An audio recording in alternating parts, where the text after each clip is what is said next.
Hello, and yet again, welcome to the Great British Hobbit League Deadliest Tournament Armies, and we have the infamous Mr. James Braund. I'm not feeling very infamous at the moment. But you are an awesome player, and you can pull it out even in the worst of scenarios. Worst of conditions as well. He's having a moment, guys. He's having a moment. So listen, you are famous for, and you're very, very competitive with your Rivendell Knight army. Yeah. Question I want to ask is, how did you get into the Rivendell Knights? Was it something you specifically said, this is competitive, I can do this, brilliant, or was it an army just, I like to look at the models and just go for it? Well, read them in the Hobbit rulebook when that came out, and they look pretty good on paper. You compare them like for like against the likes of Sons of Earl, one of the other kind of big, heavy hitters in cavalry. Yeah. And I'd used them quite a bit before, many years ago, but still quite a bit. They just look really good. I thought you've got the fact that they can have 100% boats is massive. Yes. You get a really super mobile army that's heavily armoured, hits hard in combat, and it's mobile with the shooting as well. It can be 5 inches and still shoot. It's great, really, really good. So I picked up a couple of boxes of them, and I was originally just kind of using them on their own. Yeah. I think I was using them for a small tournament. I think it might be down in London. Okay. 350? Something like that. Yeah, it was like I think I just had like a 1 captain and 12 knights, something small. Okay. And then I used like a 1,000 point event, which is quite a bit bigger, which was using. That was quite good fun actually. So that was I think it was sort of like 24 knights. Yeah. No, I think about 18, and then Saruman, Gandalf, Elrond, and Lindir.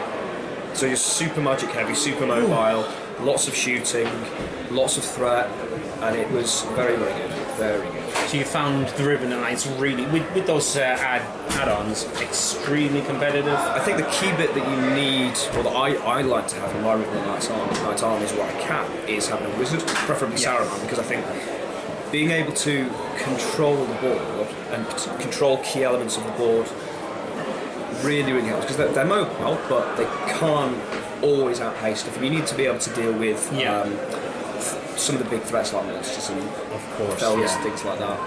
And the wizard really helps. But I mean, I know some people think James Clark prefers to use Gandalf with his, because he likes to be able to skirmish and have the defensive cover against other shooting. Yeah. But personally, I prefer to play a bit more of a defensive game. I'll be kind of a bit more pushing, kind of looking to use Sauron to either draw out individual characters and monsters and things like that to be able to attack them on their own. Right. Or even just setting up blasts to. So I was playing Tanya yesterday against her dwarves, and I managed to get Saruman round the flank. Blast both her lines down and then charge the knights in, knowing there's no way that she could strike back with them. That's nasty. Cowardly elves, they only go in when it's not a fair fight. But, you know, it's the knowledge of that, and it's putting that in place and getting your troops in the right position. I mean, that's why you're one of the top 10 players, do you know what I mean? It's the knowledge of it, and brilliant. Okay, so I have my own thoughts on Rivendell Knights. What I'd like to ask you is, what army and what scenario do you, inverted commas, fear the most in a tournament?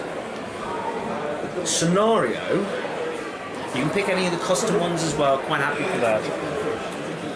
So scenario, there's probably two pretty tricky ones that I always have a bit of umming and ahhing about. One of them is Hold Ground.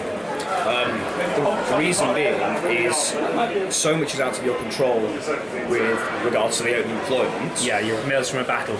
Miles from a battle, and the thing is, if you get caught, then generally with Rivendell Knights, if you get caught and you're not in a place where you're choosing the engagement, then you're dead. Yeah. I played against. I can't remember. I was playing against somebody who was using Rivendell Knights, I think towards the end of last year. Right. And I managed to catch him on the edge of the table with my Moria Goblins in like the first couple of turns in Maelstrom of Battle. Ouch. And just killed them. Yeah.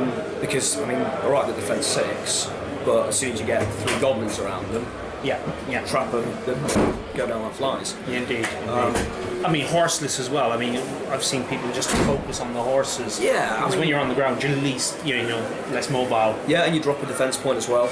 Yes, you do. You do that shield. whether annoyingly you keep the shield, but you also keep the bow, so you can't use the shield for the +1. You can shield, Yeah. you don't get the +1 defense. This is why this guy's top 10. He knows the stuff, you know what I mean? I just bumble around. So you do all right bumbling though, don't you? I'm Irish, I can get away with it. Cheers, Eric. This is more about you and your army. So, with regards to kind of armies and things like that I don't like face, I think this has been slightly... So, for context, I've just played Hold Ground with my Rivendell Knights against a combined Moria and Goblin Town force, and what I'm going to say is that my least favourite scenario is Hold Ground, and my least favourite... Because, genuinely, Moria and Goblin Town is such a tough combination. It's coming up so much at the moment. Yeah. It's very, very tough. He had the Goblin King, plus he had a troll in there, a cave troll, wasn't Yeah, I mean, the cave troll, I shot a bit early on, but it didn't really do much. I wasn't too bothered by those. For me, it's the fact that they've got the defence 6 line, you've got the 5+ Fury save because Groblock, and then it's the fact that you've got more numbers because of Goblin Town quite often. The Goblin King is a massive, probably one of the worst generals to try. Between Goblin King and the Undying are the least favourite generals to see across the board for me. Yeah. And that'll come on to my other least favourite scenario in a minute. So coming up against that is really tough. And particularly when you then got Fury thrown in there, you go, right, okay, well, I've managed to whittle you down enough to break you, but you're not going to run away. Yeah. And it's so tough. Being up against Isengard armies is also tough. Right. The strength 4 shooting is a massive pain in the arse. And just having to... Again, it's the whole defence 6 line for the most part. Yeah. A lot of people these days, like yourself, bring kind of like things like Berserkers and Ferals along, so you've got multiple attacks at high strength. And it kind of just cancels out a lot of the strengths that the Knights have. Yeah.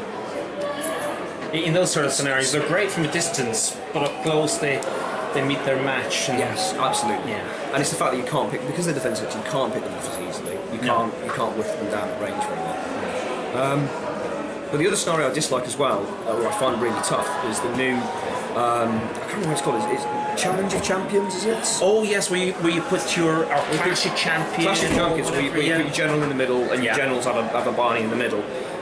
Because that completely plays against the way that I like playing Rivendell Knights, kind of sitting it, basically choosing my engagement, running away, and basically only engaging when I know that I can win. But with that scenario, you've got to try and get your guys in, and the worst thing as well, it's Mails from a Battle.